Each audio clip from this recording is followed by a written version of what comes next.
Good afternoon, my beloved friends. It is a great joy and a pleasure for me to be able to join you once again. This is your friend Carl, and I'm here to moderate the the questions and answers today, but also to make clear to you that as a former medium and one who was in a position to be the bridge between the two worlds, it was my job to bring forth the teachings that were presented to me. And at the time that I was there, we were talking about blue energy. And as I have learned recently about the white unified energy, it is not something that they were teaching me and they were explaining to me. The reason they are telling me now that was that, as this instrument said, that the people were not ready to understand this concept of divine female energy. They were not ready to do so. So many people are and still are tied to their old religious beliefs. There are so many people in this world who still believe everything that their priests, ministers, and rabbis tell them. They believe every word in the Bible, and therefore they discriminate against women. They discriminate against gay people. At one point, they discriminated against Afro American people because they all believed it was justified in that book. But as you understand, the book was tampered with and the book was changed. And the book was stated these things in order for those people, those tyrants, those people who were running the religions who wanted complete control over the power. They did not want people to understand. But people are now seeing through those lies. They are slowly dissolving, and as they dissolve, people are coming to the more understanding of the truth. People were not ready while I walked the earth plane to understand the divine feminine, at least not the majority of the people, only a certain few. Just like there were only a certain few who would understand the gifts of the Spirit and understand that as well. But it is something that either resonates with you or does not. And it was felt at that time that the majority of the people were not ready for that teaching, where they are beginning to be at this point in time. And that is why all this information is being unearthed at this time to be presented to the majority of the people. For as the churches and the synagogues and the mosques disintegrate, at least in the eyes of the most of the people, they will be seeking the truth. And at that point, the truth will be ready, available for them, and therefore they will be able to learn the real truth of God and how it was supposed to have been. So I just wanted to take a minute to clarify the question that was raised before. Not that I needed to defend my actions, for I just was very dedicated to teaching what I was hearing and what they wanted me to present. But now you have a clearer understanding of the situation. So, with that being said, please present the first question. Thank you, Carl and friends, and thank you so much for being here and helping us. The first question is from Fenton. Could you please elaborate on one of the questions from the last session? Is it possible to avoid reincarnation as Reverend Hewitt did upon passing over? Can the necessary processes be accomplished by anyone with the right understanding of what to do?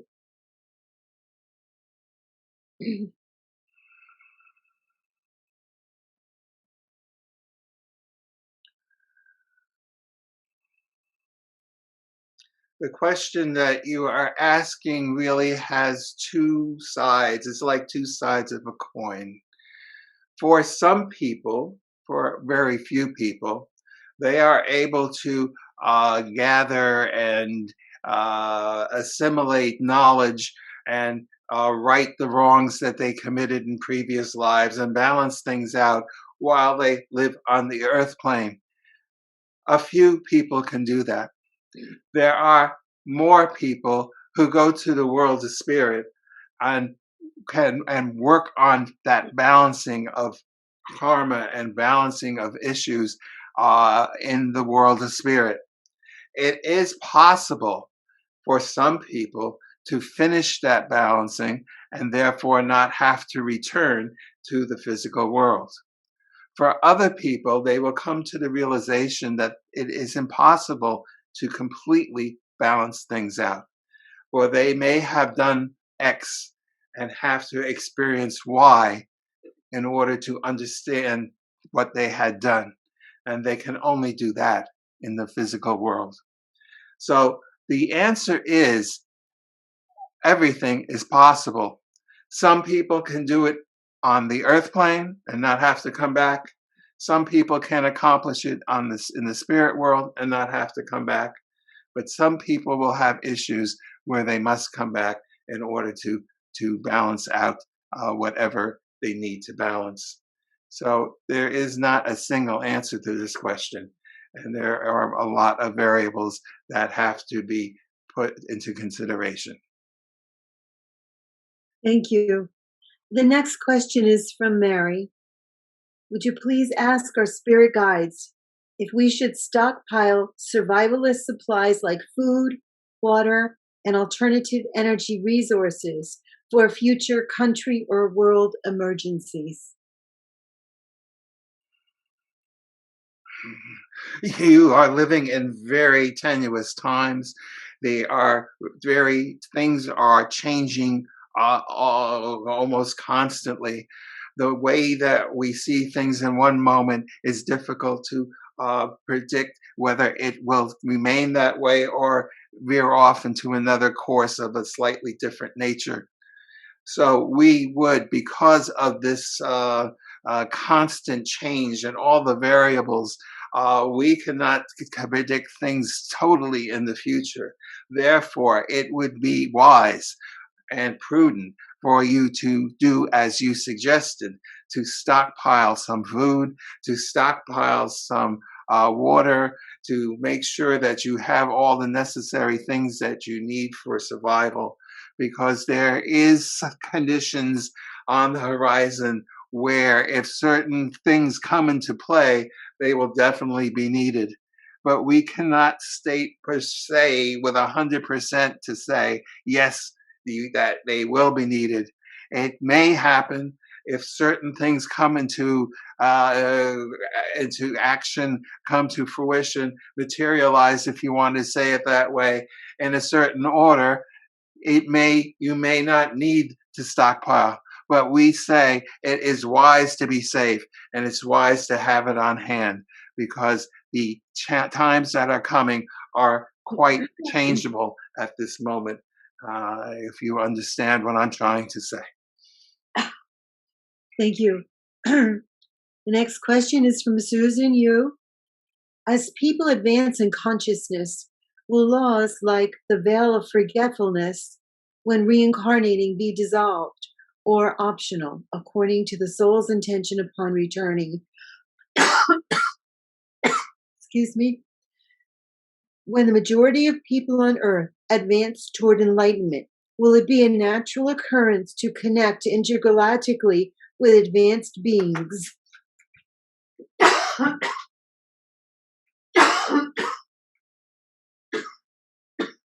Take some water, my dear.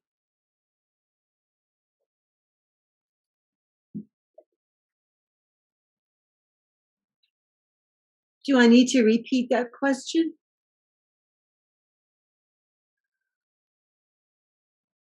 Let me answer it as I understand it at this point, and if I leave out some of the, if there needs to be something else addressed, add it at the end, if that is okay. Okay.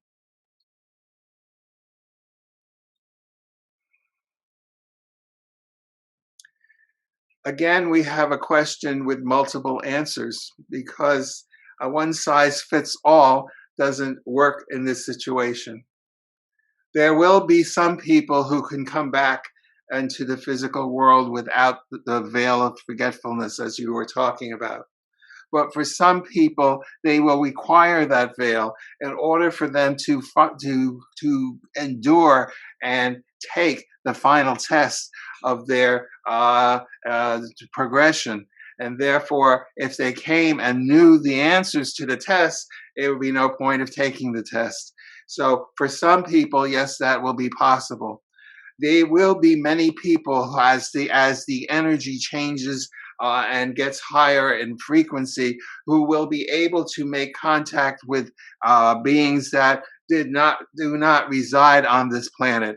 You call them extraterrestrials or aliens.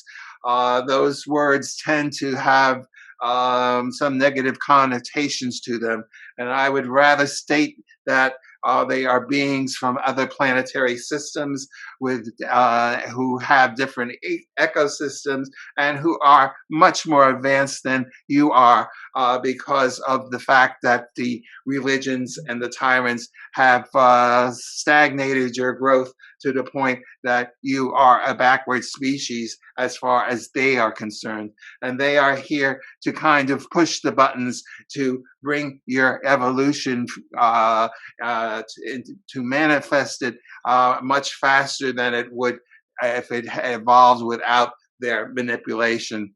There are people on this planet who are in contact with them. They are in contact with them through the gifts of the spirit, through telepathy, through clairaudience.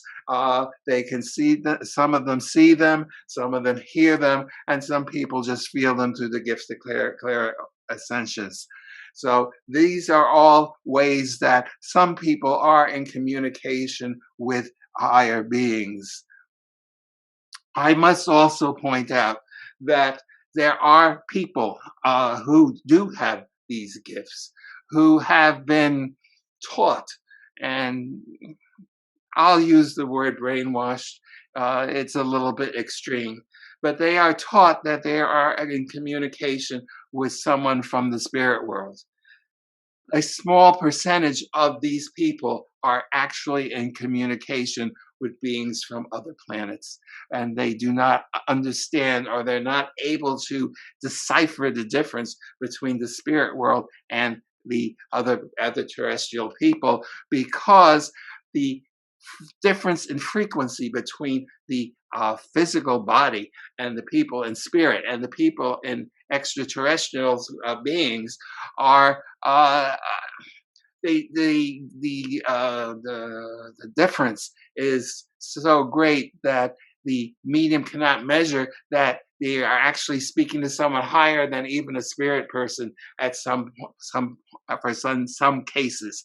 So we want you to understand that yes, there are people who are getting information from other world dimensions, and therefore and are filtering it into the physical world.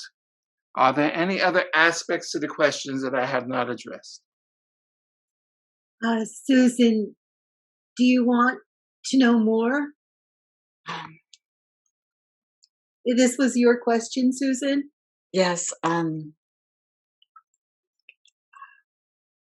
that's fine for now. Thank you. Thank you. Thank you. That's fine for now. I appreciate You're it. most welcome.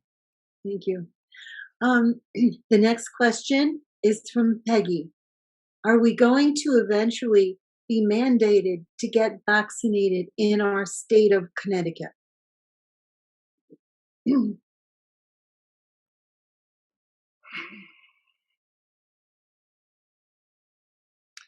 Unfortunately, the tyrants who are in control and trying to run the world are going to go as far as what you are stating.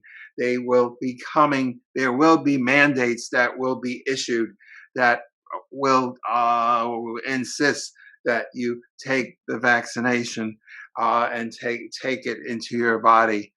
The reason that they want you to have the vaccination has nothing to do with the virus. It has to do with the other qualities that are within that serum that they can track and keep control over you. It is just another method of control. We highly recommend that if you can avoid getting this this vaccination, that you do it. However, it may become quite burdensome to live without it, and at that point, you will have to weigh the decision of whether or not it is more advantageous for you to get the vaccine or not. But unfortunately, unless things happen, which we are hoping will, and we are trying to get into place, and are trying to inspire certain people with certain actions to be able to block this idea of a mandate. But we are not sure if that, at this point, if we will be able to succeed in that. As was stated before, there are very many variables. I want you to think about being at the ocean and watching the waves, and then watching the waves when a storm is approaching, and how violent and how high the waves can get, and how strong the waves can get. And that is the way you are living right now. You are living with the waves at a very strong, high storm level, because of the fact that the people who are in the darkness and want to control people, the tyrants, are combating the people in the light. And these two forces are making things much stirring the pot, if you want to use that term, and it is creating a lot of turmoil. So it is becoming more and more difficult for us to be able to give you a definite answer of anything in the future. But we can give you guidance, such as stocking food, as we said, and trying to avoid the vaccine as well as you can for as long as you can. But life may become too unbearable if they lock you down and forbid you from going to the grocery store, or forbid you for buying gas if you don't have your vaccine. So at some point, you may have to give way to it reluctantly. It all depends on how strongly you feel and how much you can endure of the discomfort that they are trying to inflict on people who are refusing the vaccine. Thank you. So the next question is from Carol. I want to ask why so many enlightened people I've known, mostly mediums, who have dedicated their lives to helping others, often seem to be challenged with diseases or conditions that cause great chronic pain throughout their lives.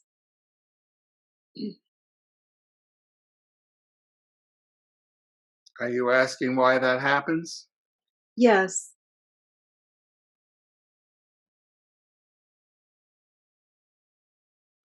In most cases, the pain that you are talking about, and I am assuming you're talking more emotional pain than physical pain. Actually, both. A lot of physical pain, too.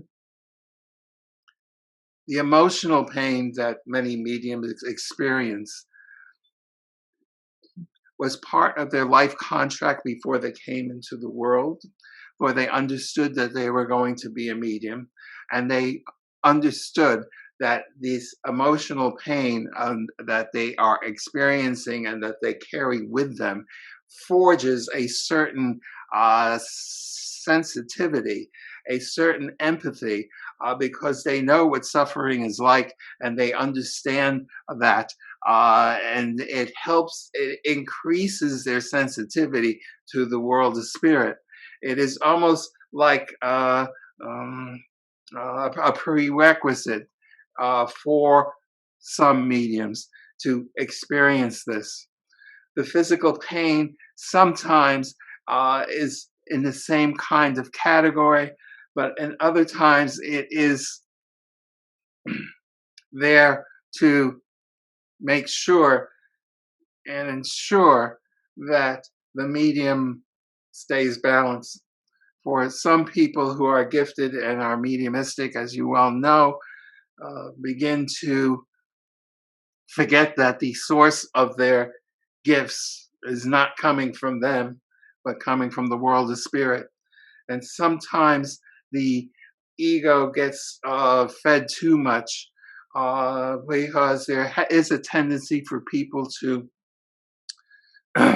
adore their mediums, to be and such gratitude towards them that it can feed the ego and put them out of balance. And the diseases and the pains that follow in such cases helps to bring things back into alignment.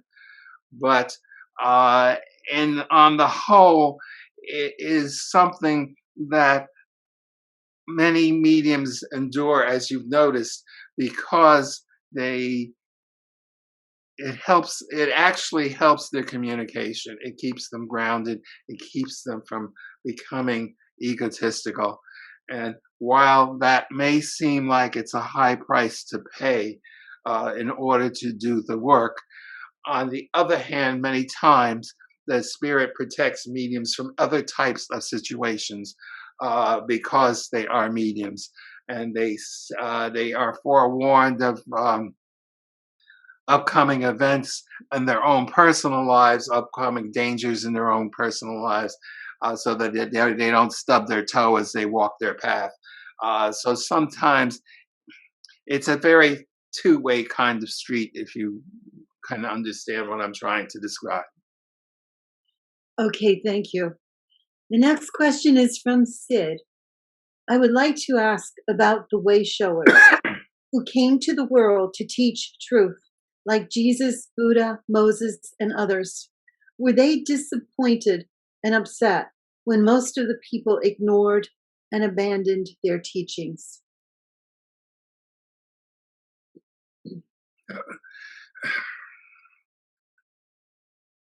That question is actually based on from a very human perspective.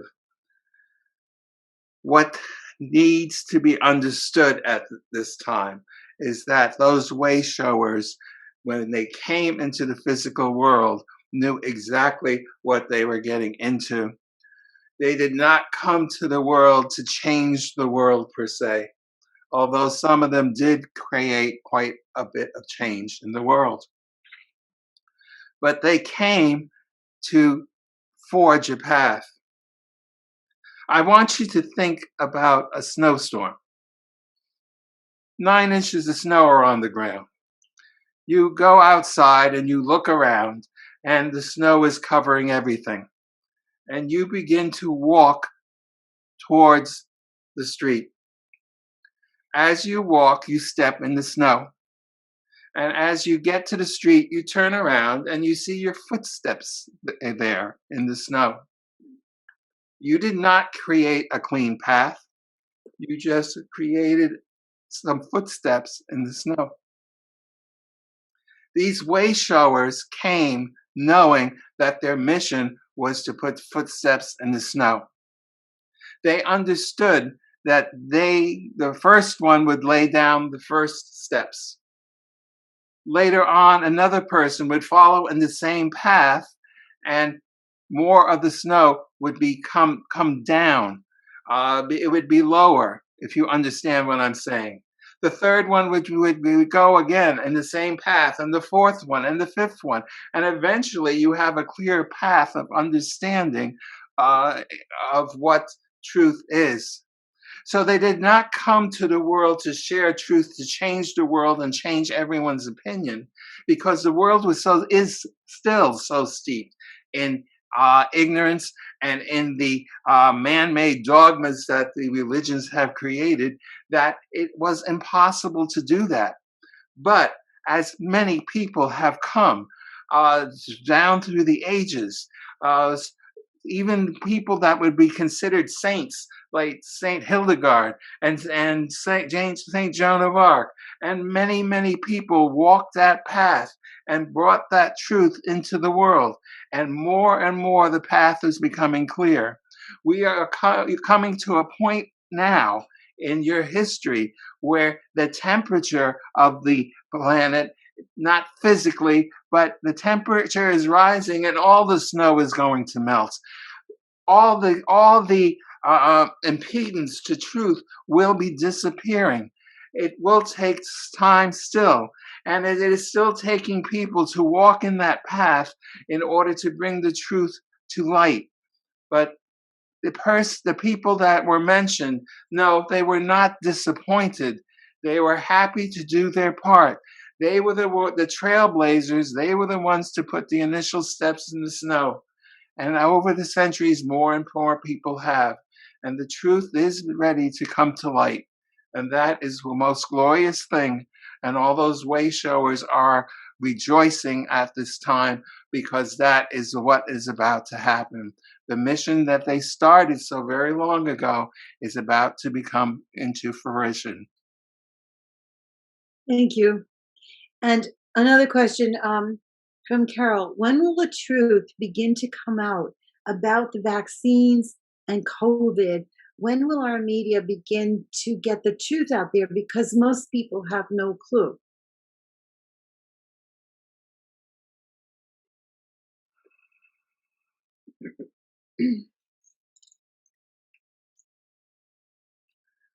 Unfortunately, part of the problem that you're facing is that your media is not what it used to be. It is not there to investigate. It is not there to bring truth. It is just there to be a propaganda machine for the people in control. And therefore, you cannot rely on the media to do this, at least not for quite some time. When there are people, there are groups that have the truth and are trying to,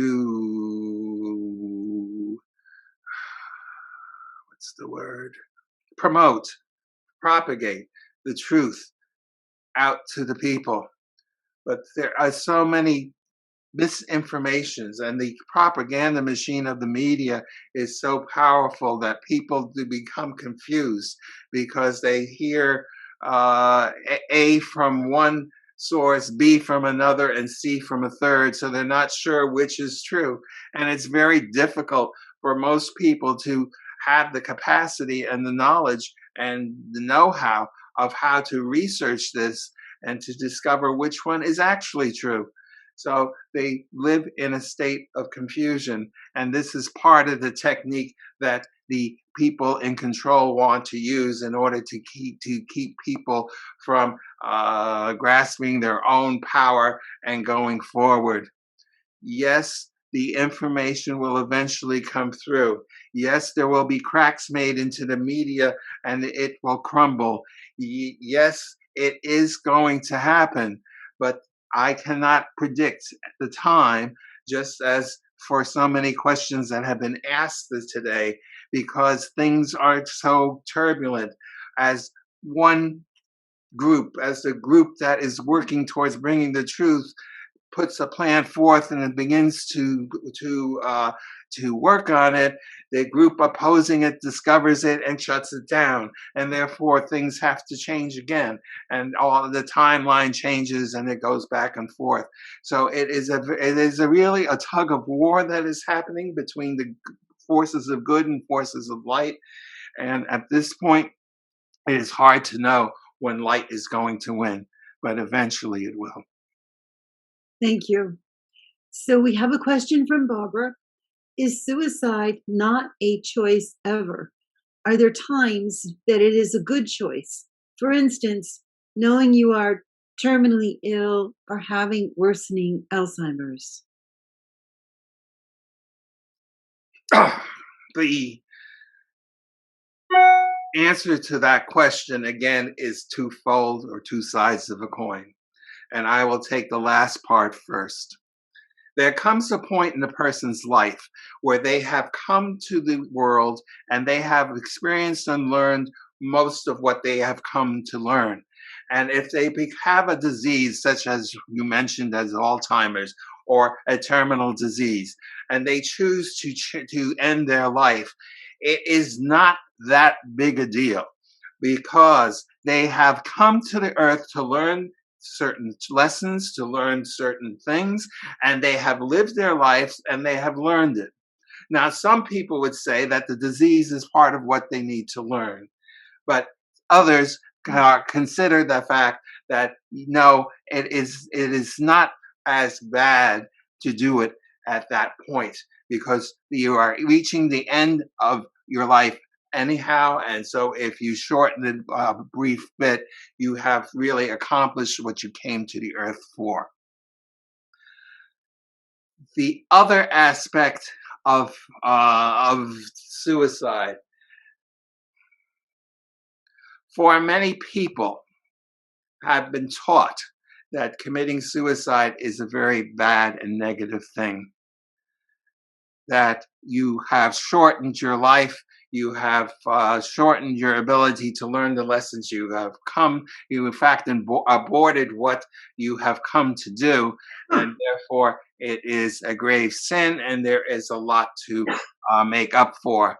This is one school of thought, but it is not an accurate school of thought. It is not as dire as people as once thought. By oftentimes a person who takes their life is at the end of their rope. They cannot deal emotionally and with any more turmoil or pain or difficulty. They just do not know what they want to do. Unfortunately, most of the people who do that and commit suicide think that they are taking the light switch and shutting it off, and they're going to go black and into oblivion. And they are very much surprised when they wake up in the spirit world and life continues. What happens for those people is they discover that there are many spirit people around them who will come and nurture them and teach them and guide them to help them to overcome what they were trying to deal with in the physical world. Because for most of those people, they were not able to get the help and the assistance they needed to balance out whatever emotional turmoil they had. So they do it on the spirit world. And then what will happen is they come back and they'll continue working on their life's journey. So it is not the grave sin that most religions have taught it to be. It is just taking the fixing and the healing that would have taken place in the physical world if there was a proper opportunity, and moving it into the world of spirit and having it happen there. Does that answer the question? Thank you. Question from Luvera. Can you explain the recent activity of UFOs and what is their purpose on our planet?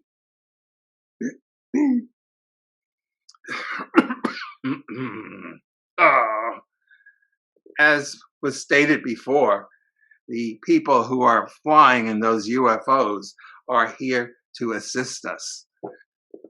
They are here to push the buttons to increase the evolution on this planet.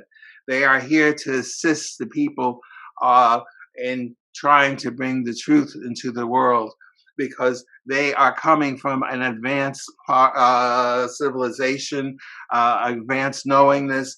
They hold a bundle of truth that you have not been able to discover yet, because you have been suppressed for so long mentally. You have lived in the dark ages, if you want to use that term.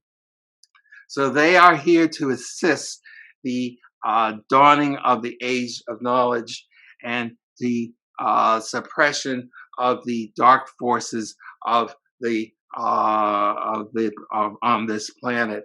They are here to help the humankind to advance to a more spiritual level, to a more knowledgeable level, so that they can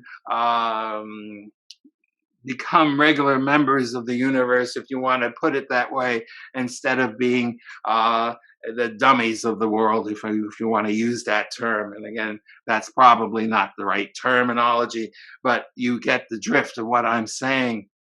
So therefore, they're here to try to bring that to us. They are trying to bring this knowledge to us and help it to unfold. And they are going to be very important in the dawn to help bring the dawning of the age of knowledge.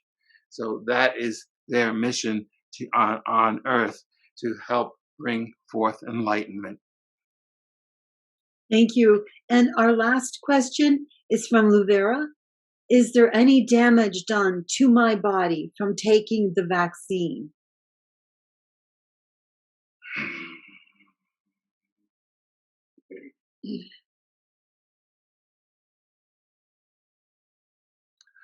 The vaccine does cause changes in the physical body. No matter which of the ones that you get, it all is a different approach of making certain chemical changes within the body. It is recommended that if you can avoid taking it, it would be wise. That being said, many of the changes that are programmed into this vaccine has to do with programming future generations. And therefore, if you are at a point where you are not going to reproduce anymore, it is not as bad, because you are not affecting the future generations of humanity. We would suggest that you try to refrain, as said before. But if pressure is brought to bear and that pressure becomes too great, you may consider taking it. Thank you. That ends our questions, and we're most grateful to all of you for coming through and helping us.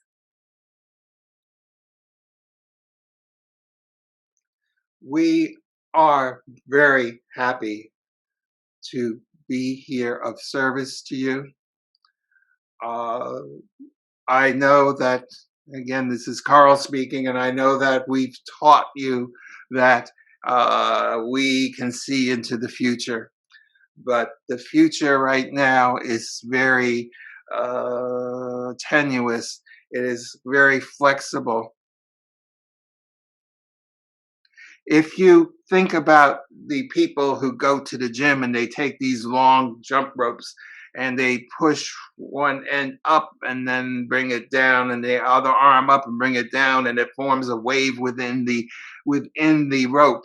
This is kind of the way things are right now. The future is all these waves that are going up and down, up and down, up and down. It's a tug of war between forces of good and forces of light. So it is very difficult for us to say with any certainty that yes, this will happen, or no, this won't. Because at one moment it looks like one thing's going to happen, and then something changes, and then that doesn't happen, and it goes back and forth.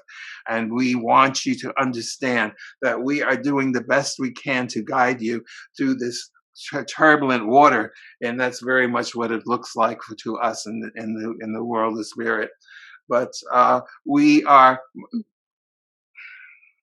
so pleased and happy to be of service to you, and to help try to answer your questions and alleviate your fears and all the uncertainty that exists in your plane right now. If whatever we can do to bring calmness to your mind and some semblance of peace, we are so happy to be of service to you. With that said, it is time for us to vacate, and we want to leave you with our blessings and our love to each and every one of you. So be it.